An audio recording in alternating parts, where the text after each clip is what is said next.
Olá, como você está? Tudo bem? Quero compartilhar com você hoje a palavra de Deus, a palavra do Senhor que alimenta, que nos fortalece, que nos revigora, e como nós estamos precisando da palavra de Deus nesses dias, não é mesmo? Então que o seu coração esteja voltado para aquilo que Deus tem a revelar para ele através da sua palavra. Hoje eu quero compartilhar com você uma narrativa de Números no capítulo 10, a partir do verso de número 31. Se você está com a sua Bíblia e quiser me acompanhar na leitura, o texto diz assim: Então soprou um vento do Senhor e trouxe codornizes do mar e as espalhou pelo arraial quase caminho de um dia. Ao seu redor cerca de 2 côvados sobre a terra. Levantou-se o povo todo aquele dia e a noite e o outro dia e recolheu as codornizes. O que menos colheu teve 10 hómeres, e as estenderam para si ao redor do arraial. Estava ainda a carne entre os seus dentes, antes que fosse mastigada, quando se acendeu a ira do Senhor contra o povo, e o feriu com praga muito grande. Pelo que o nome daquele lugar se chamou Quibrote Ataavá, porquanto ali enterraram o povo que teve o desejo das comidas dos egípcios. De Quibrote Ataavá partiu o povo para Azerote e ali ficou. Hoje eu quero falar sobre este lugar, Quibrote Ataavá. Essa é uma expressão hebraica que significa sepulcros do desejo. Quero compartilhar com você algo relacionado a este sentido, para avaliarmos os nossos desejos, porque muitas vezes os nossos desejos nos fazem sepultar coisas importantes. E nós precisamos sempre, à luz da palavra de Deus, avaliá-los para ver se eles são legítimos, se eles são bons desejos, se eles realmente vão nos abençoar. E uma das coisas que de pronto podemos dizer é que nenhum desejo que cause morte, que nos faça sepultar coisas importantes ou outras coisas importantes, são legítimos.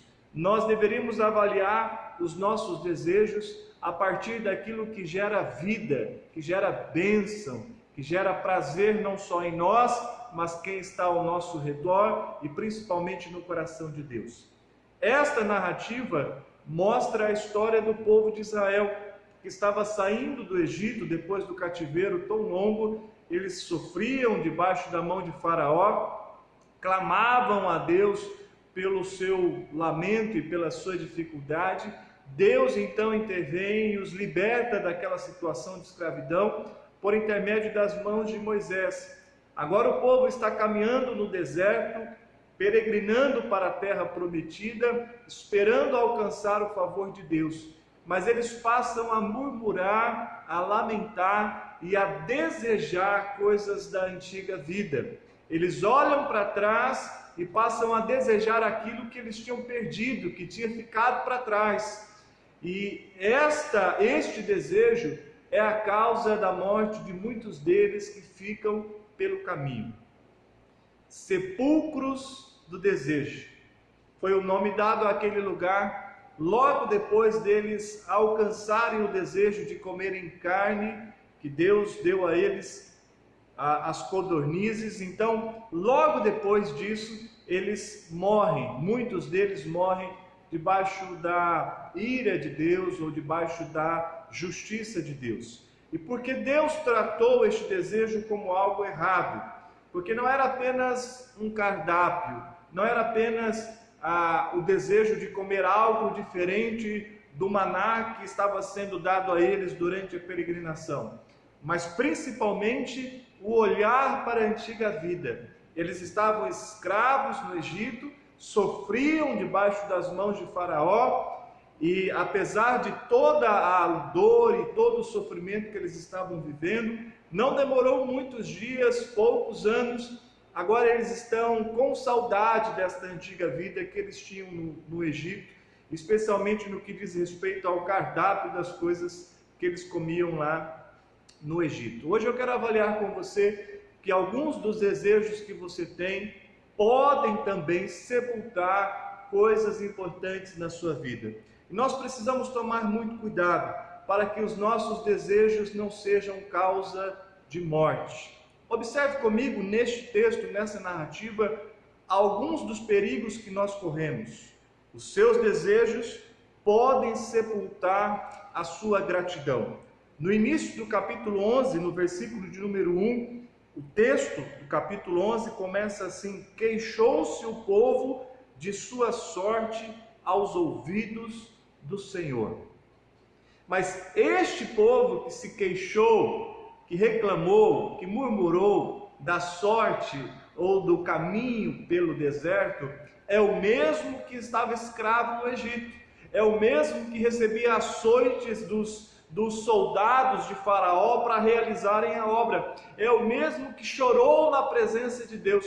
Este mesmo povo foi o povo que viu Deus abrir o mar vermelho para que eles pudessem passar, é o mesmo povo que viu Deus mandar uma coluna de fogo à noite para aquecê-los e durante o dia uma nuvem para refrigerar o tempo quente do deserto. Este povo viu o favor de Deus, o milagre de Deus, a ação de Deus muitas vezes. E neste momento o que eles fazem? Eles se apresentam a Deus para queixar. Uma das coisas que os nossos desejos podem fazer é sepultar a nossa gratidão.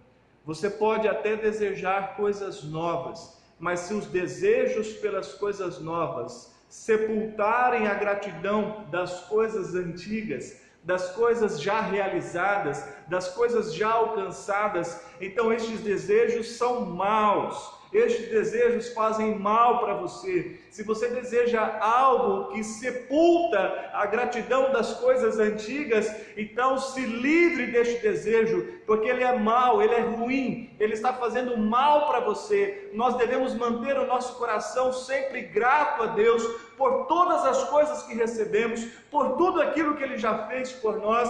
Então não pode haver no nosso coração desejos que façam morrer a gratidão que deveria estar sempre presente na vida de todo cristão. Cuidado com os seus desejos, pois eles podem sepultar a sua gratidão. Além disso, os desejos dos homens podem sepultar a sua alegria. Cuidado com os seus desejos, pois isto pode acontecer com você. Aconteceu com o povo de Israel no deserto. No versículo 4 do capítulo 11 de Números, está escrito assim: e o populacho que estava no meio deles veio a ter grande desejo das comidas dos egípcios, pelo que os filhos de Israel tornaram a chorar, e também disseram: quem nos dará carne? E o verso de número 6 está escrito: agora, porém, seca-se a nossa alma, e nenhuma coisa vemos senão este maná. Eu sei que um cardápio farto e variado é sempre muito prazeroso, mas eu me pergunto, será que era para tanto? Secar a alma, chorar e prantear na presença de Deus e de Moisés, reclamando porque eles só tinham maná para comer. Então, muitas vezes, os nossos desejos sepultam a alegria no nosso coração.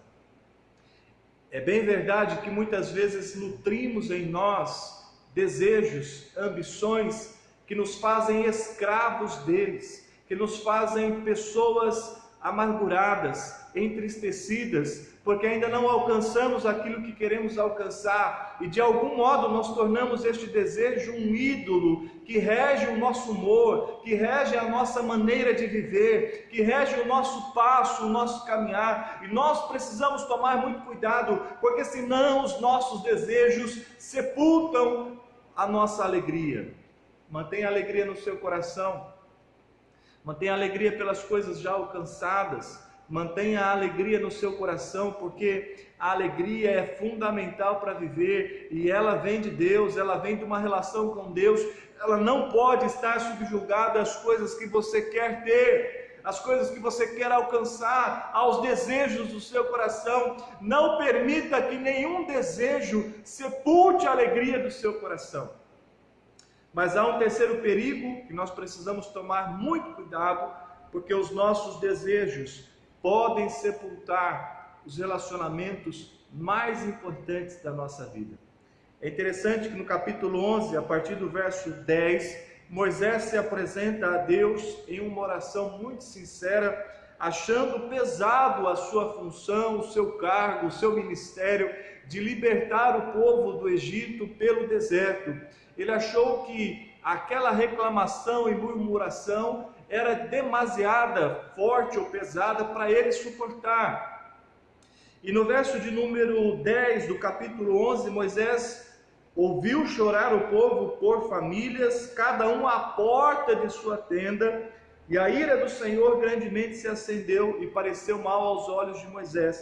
E o verso de número 12 diz: concebi, Moisés falando para Deus, concebi eu porventura todo este povo, dei-o eu à luz, para que me digas, leva-o ao teu colo, como a ama leva a criança que mama, à terra que sob juramento prometestes a seus pais.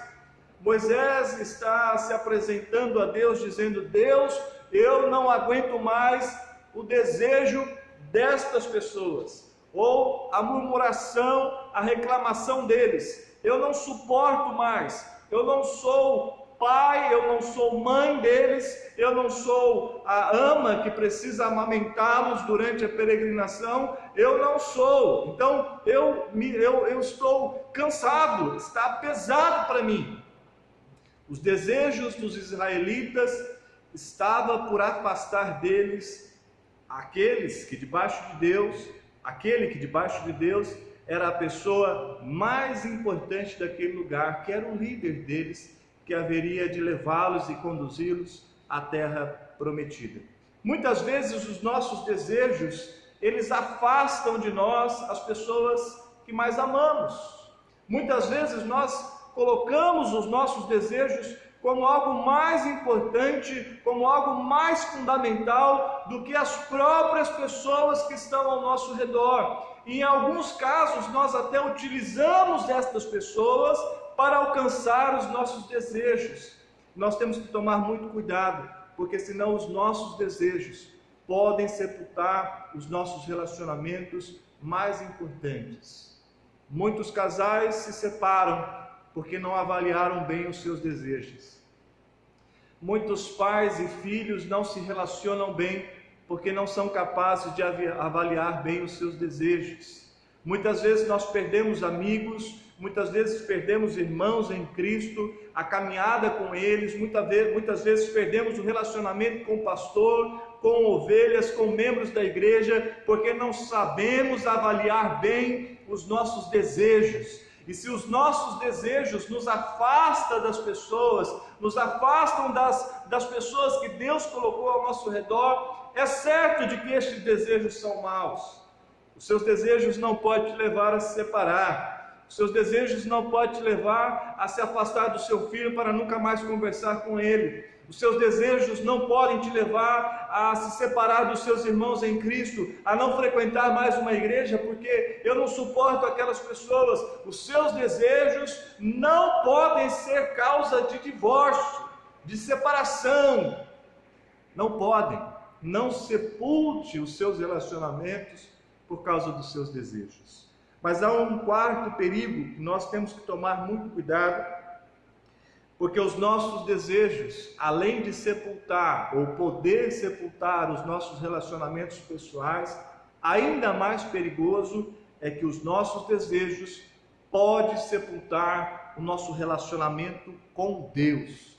No verso de número 33 do capítulo 11, o texto está escrito assim: estava ainda a carne entre os seus dentes, antes que fosse mastigada, quando se acendeu a ira do Senhor contra o povo, e o feriu com praga muito grande. E por que Deus feriu aquele povo? Por causa do desejo deles, do desejo da comida dos egípcios, do desejo pela antiga vida, que os afastou da presença de Deus e por conseguinte afastou Deus da presença deles. Muitas vezes os nossos desejos nos afastam de Deus ou afastam Deus de nós. Muitas vezes nós temos desejos pelas coisas da antiga vida, da velha vida, da vida que tínhamos antes de conhecermos a Deus, antes de nos relacionarmos com Deus, e Deus nos chama para uma nova vida, mas o nosso coração constantemente deseja as coisas da antiga vida.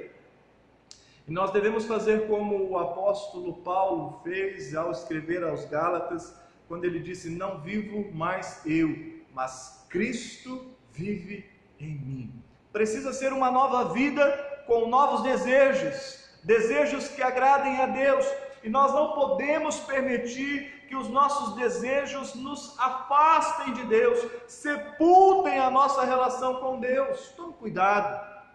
Tome cuidado, porque os seus desejos podem te afastar de Deus, e não há nada mais perigoso do que se afastar de Deus. Tome cuidado, observe bem o que você está desejando à luz da palavra de Deus, para ver que se o que você deseja combina, tem a ver com os desejos de Deus para você. E finalmente, o verso de número 34 mostra o desfecho trágico que aqueles israelitas que desejaram as comidas dos egípcios tiveram. O verso 34 diz: pelo que o nome daquele lugar se chamou Quibrote Ataavá, ou seja, sepulcros do desejo, porquanto ali enterraram o povo que teve o desejo das comidas dos egípcios. Alguns dos desejos que nós temos podem, por fim, terminar com a nossa própria vida. E nós temos que tomar muito cuidado, porque se os nossos desejos roubam a nossa gratidão, sepultam a nossa alegria, sepultam os nossos relacionamentos pessoais, sepultam o nosso relacionamento com Deus, por certo, os nossos desejos hão de sepultar a nossa vida. E talvez você pense na vida como o cessar do respirar, como o cessar dos batimentos cardíacos, e é exatamente isso que aconteceu com os israelitas. Eles literalmente morreram. Mas pode ser que áreas da sua vida importantes venham a morrer por causa dos desejos errados que você nutriu em seu coração. Os nossos desejos podem sepultar a nossa vida por completo, ou partes das nossas vidas. E eu tenho por mim que se uma parte da minha vida morre, eu estou morrendo, ainda que seja de modo fragmentado, mas eu não estou inteiro, eu não sou quem eu preciso ser. Tome cuidado para que os seus desejos não sepultem a sua vida. Tome cuidado para que os seus desejos não sepultem o seu relacionamento com Deus, os seus relacionamentos pessoais. Tome cuidado para que os seus desejos não matem a sua alegria e a sua gratidão. Eu encerro as minhas palavras lembrando o que Tiago diz lá na sua carta, no capítulo 1, versículo de número 14, quando ele diz que cada um de nós é tentado pela sua própria cobiça. Deixa eu utilizar aqui a palavra desejo. Cada um de nós é tentado pelo seu próprio desejo. E quando este o atrai e o seduz, então aí está a tentação. É quando o desejo, é quando a cobiça, ou uma palavra bíblica já não tão utilizada em nossos dias, a concupiscência, é quando este desejo mau atrai o nosso coração, nos seduz, é aí que nós somos tentados. E ainda Tiago diz, no capítulo 1, no verso 14, no verso 15, então o desejo, depois de haver concebido, dá a luz ao pecado. E o pecado, uma vez consumado, gera a morte.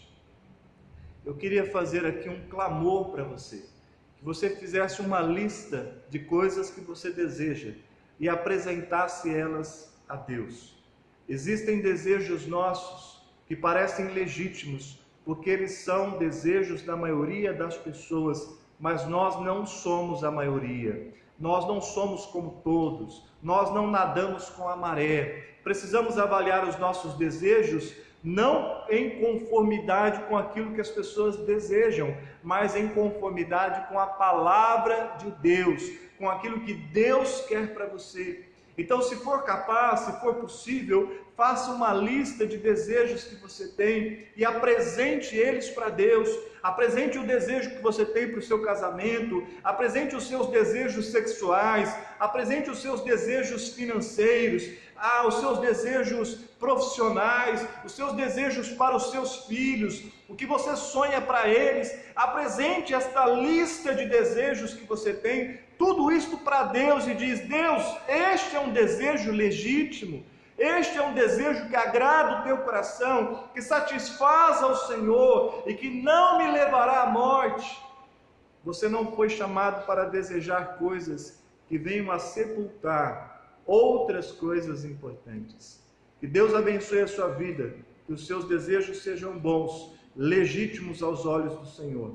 Em nome de Jesus. Se você quiser compartilhar comigo os seus desejos para que eu ore por você, a fim de que o Senhor te revele qual é a vontade dele, fique à vontade. Que Deus te abençoe.